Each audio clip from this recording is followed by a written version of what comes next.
Don't get fed up with February. It is the last month of winter, but you can start your veg and fruit growing journey right now. You can sow veg seeds and you can get fruit plants planted outside. One thing you can start doing is you can start to chit your potatoes. Basically, that means you find the end where the little shoots are, the rose end, and you put these in things like egg boxes on windowsills, nice bright sunny windowsills. It'll encourage those shoots to grow. So when you do plant your potatoes, you get that really, really nice early start. Also, indoors, you can start to sow things like tomatoes and peppers. You can put them in the same place as the potatoes. These are delicate, they're frost tender, but if you start them off indoors, again, you'll get that nice early start. And once the risk of frost has gone, a little later in the season, you can plant them outside. But there are some seeds you can plant right now. Things like broad beans, for example, radishes and peas. And I've actually started off my broad beans in these little pods here. I'm going to grow them on, plant them outside. They don't worry about the frost. And also, I've just rounded up some packs of seeds for later in the season. I've got Brussels sprouts, I've got broccoli, I've got another type of tomato, and I've got my carrots as well. So don't sit indoors with that cabin fever in late winter. Get outside and start your veg growing journey right now in February. We've talked about starting your veg growing journey in February. Well, you can start your fruit growing journey in February as well. There's a lot of bare root fruit around. We've got, I've forgotten the name again. We've got this raspberry whose name I can't remember.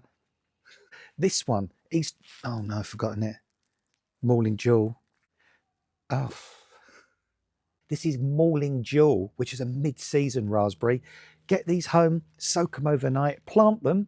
So the highest root is just below soil level. You can plant them in pots in a wigwam fashion if you want, or you can plant them in rows, put some posts and wires up and train them in and start growing your own homegrown super delicious raspberries. Or why not grow strawberries? Really, really easy to grow. They come as bare root runners this time of year. This one is a really, really gorgeous ever-bearing one called Sweet Summer. And an ever-bearer strawberry is one that doesn't just crop over 3 or 4 weeks and then it's finished. This will regularly crop in batches for you over 3 to 4 months from midsummer all the way into autumn. So you get that beautiful constant supply of strawberries rather than a big glut of strawberries in one go. So there's certainly definitely soft fruit you can buy, you can plant, and you can get going in your garden right now in February. If you want to plant something a little bit different in February, this is a blueberry that's pink. Yeah, I know. It's called pink lemonade. Really beautiful sweet fruit, slightly sweeter than normal blueberries, but it's tough, it's hardy, it will start fruiting within a couple of years. Full sun, nice moist soil. The only thing it does require is an acid soil. So if you've already got rhododendrons, azaleas, those sort of things growing in your garden, you can plant this directly in the ground. But if you haven't got acid soil, you can grow this in a pot or a container using ericaceous compost. And within a year or so, you're going to get pounds and pounds of super sweet, pink, not blue blueberries. Beautiful flowers in the spring, by the way. Clusters of creamy white lantern flowers adored by the pollinators. It's self-fertile. The fruits will set. You'll be picking those delicious pink blueberries in the summertime that you can use in so many different ways. And then it has the most amazing autumn coloured foliage before the leaves drop. It will get through the winter time. It's super, super hardy. It's not bothered by the frost. So if you want to plant something a little bit different in February, a blueberry that's pink could just fit the bill. Something else you might want to try that's a little bit different is a mulberry. You're thinking, I can't grow a mulberry tree. They're huge. This one isn't. This one's called mojo berry. It's a mulberry, but it only gets to about 1.5 meters tall. It fruits on old wood and new wood. It has the most beautiful fruits later in the summer that look like great big fat juicy blackberries. They're sweet, they're delicious, they're juicy. Beautiful white flowers earlier on in the season and the most amazing leaves. So if you thought you couldn't grow a mulberry, well you can, because this little mojo berry will grow in a pot 3 floors up just on a balcony. Something else you can plant this time of year is rhubarb. It's a super, super hardy plant. It originates from Asia. Some people call it a fruit, some people call it a vegetable, and this is Timperley early. It fruits very, very early with deep pink, super sweet, juicy stems, but you can get those stems even earlier by forcing the rhubarb, and that means covering it with something that completely excludes the light.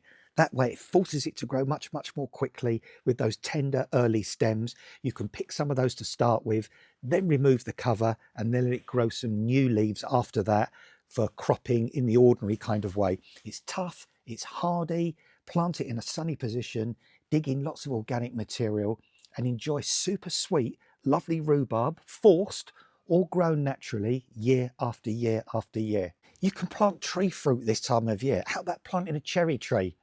You say, no way. I haven't got space for a cherry tree. Well, you have, because this one is a cherry tree called Little Stella, and it only gets to about 1.5 meters, 2 meters tall. That's as tall as it's ever going to get. So in the smallest space, on a balcony, a rooftop, anywhere, you can grow this in a pot or a container, or of course in the ground, and you will get loads and loads of full size, beautiful cherries like this year after year after year. And of course, don't forget the wonderful white spring blossom as well that looks incredible, brings in the early pollinators. It's self-fertile, and in the autumn, it'll have the most beautiful autumn coloured foliage, yellow, red and orange leaves. It's tough as you like. It will take all the frost, the rain, the ice, the snow. It's drought tolerant in the summer once established, and it'll just be a beautiful, beautiful tree that for many, many years will provide you with cherries, the flavour of which you've never tasted before, because these are shop bought, yeah, and they're quite nice, but they're all the way from Peru. You can grow your own super sweet, sumptuous, delicious cherries right there in your back garden. Stunning little tree, easy to grow and compact enough, as I say, to grow in a pot. Stellar little cherry. It's a real beaut, this one. So if winter's driving you crazy, don't stay indoors anymore. It's spring next month, but you can get out in February and you can start that journey, be it fruit, be it vegetables. Get those strawberry runners in, get chitting your potatoes, get outside, get the air in your lungs, look forward to beautiful, scrumptious crops of fruit during the summer and those really, really crispy vegetables. Happy gardening.